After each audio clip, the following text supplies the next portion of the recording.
Egg chilli বা ডিমের chilli একবার এভাবে তৈরি করবেন, অসাধারণ খেতে হয় আর বানানোও কিন্তু খুবই সহজ।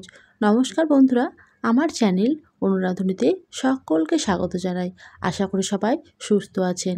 আজ আমি আপনাদের সাথে শেয়ার করব এগ চিলি বা ডিমের চিলি। এই রেসিপি তৈরি করার জন্য আমি এখানে 3টে সেদ্ধ ডিম নিয়েছি। এবারে ডিমগুলো আমি কেটে নেব। এখানে আমি ডিমগুলো 4 ফালি করে কেটে নিয়েছি। আপনারা চাইলে 2 ফালি করে কেটে নিতে পারেন।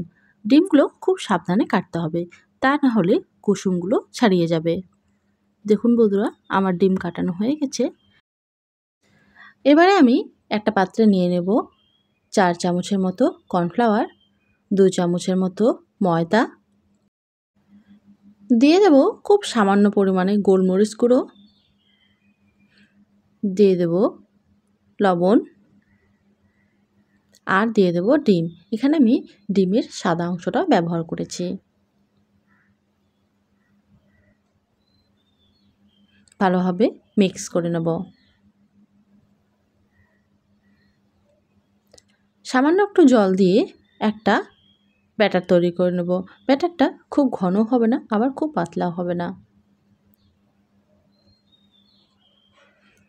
এমনভাবে ব্যাটারটা তৈরি করতে হবে যাতে ডিমের উপর একটা পাতলা লেয়ার হয়। ডিমের গায়ে যাতে কোটিংটা ভালোভাবে হয়, তার জন্য আমি একটু ময়দা ছড়িয়ে দেব ডিমের উপরে।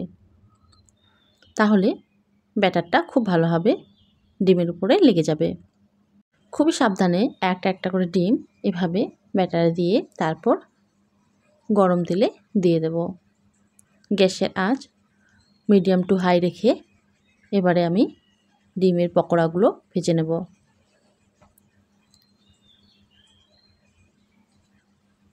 এক সাইডে হয়ে গেলে উল্টে দেব।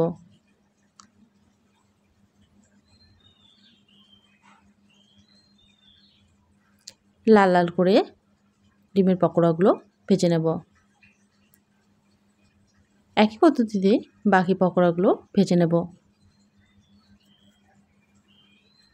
এবারে একটা ফ্রাইং প্যানে দিয়ে দেব কিছু পরিমাণ সাদা তেল। তেল গরম হয়ে গেলে দিয়ে দেব ছোট ছোট টুকরো করা রসুন আর আদা কুচি, আর দিয়ে দেব কাঁচা লঙ্কা কুচি। একটু নেড়ে চেড়ে তারপর দিয়ে দেব পেঁয়াজ আর ক্যাপসিকাম। আমি এখানে পেঁয়াজ আর ক্যাপসিকাম কিউব করে কেটে নিয়েছি। আবারও 2 মিনিটের মতো ভেজে নেব। দিয়ে দেব লবণ। এখানে আমি লবণের পরিমাণটা খুবই কম নিয়েছি, কেননা আমি এই রেসিপিতে সয়া সস ব্যবহার করব। যেহেতু সয়া সসে লবণের পরিমাণ থাকে, তাই লবণটা একটু ভেবেচিন্তে দিতে হবে। দিয়ে দেব গোলমরিচ গুঁড়ো আর দিয়ে দেব চিনি। এই রেসিপিতে অবশ্যই চিনিটা দেওয়ার চেষ্টা করবেন। নেড়ে চেড়ে নেব। এবারে এক এক করে সস দিয়ে দেব। দিয়ে দেব টমেটো সস 2 চামচের মতো, রেড চিলি সস 1 চামচ দিয়ে দেব, আর দিয়ে দেব সয়া সস 2 চামচ। ভালোভাবে মিক্স করে নেব। এখানে আমি বাটিতে আধা বাটি মতো জল নিয়েছি। এই জলে আমি 1 চামচের মতো কর্নফ্লাওয়ার গুলে নেব। এই কর্নফ্লাওয়ার মেশানো জলটা এবারে দিয়ে দেব। বন্ধুরা, আমার এই রেসিপি ভালো লাগলে ভিডিওটাকে একটা লাইক করবেন, বাড়িতে তৈরি করে কমেন্টে অবশ্যই জানাবেন, আর চ্যানেলটাকে সাবস্ক্রাইব করে পাশে থাকার অনুরোধ রইল।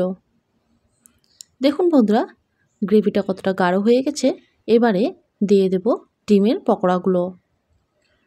ডিমের পকোড়া দেওয়ার পর 2 থেকে 3 মিনিট বেশ নেড়েচেড়ে রান্না করে নেব। বন্ধুরা, আপনারা যদি এগ চিলি একটু গ্রেভি করতে চান, তাহলে এই সময় একটু জল দিয়ে দিতে পারেন। আমি এখানে ড্রাই এগ চিলি তৈরি করছি, তাই পরের দিকে আর কোনো রকম জল ব্যবহার করলাম না। বন্ধুরা, 3 মিনিটের মতো নেড়ে চেড়ে নিলেই আমাদের তৈরি ড্রাই এগ চিলি। এই রেসিপিটা বাড়িতে অবশ্যই তৈরি করবেন, অসাধারণ খেতে হয় আর খুব ঝটপট হয়ে যায়। আমি এখানে পরিবেশন করার আগে ছড়িয়ে দিয়েছি রোস্টেড তিল। আজ তাহলে এই পর্যন্তই। আবারও ফিরে আসবো কোনো এক রেসিপি নিয়ে। ভালো থাকবেন, সুস্থ থাকবেন। ধন্যবাদ, আর পাশে থাকার জন্য অনুরোধ রইল।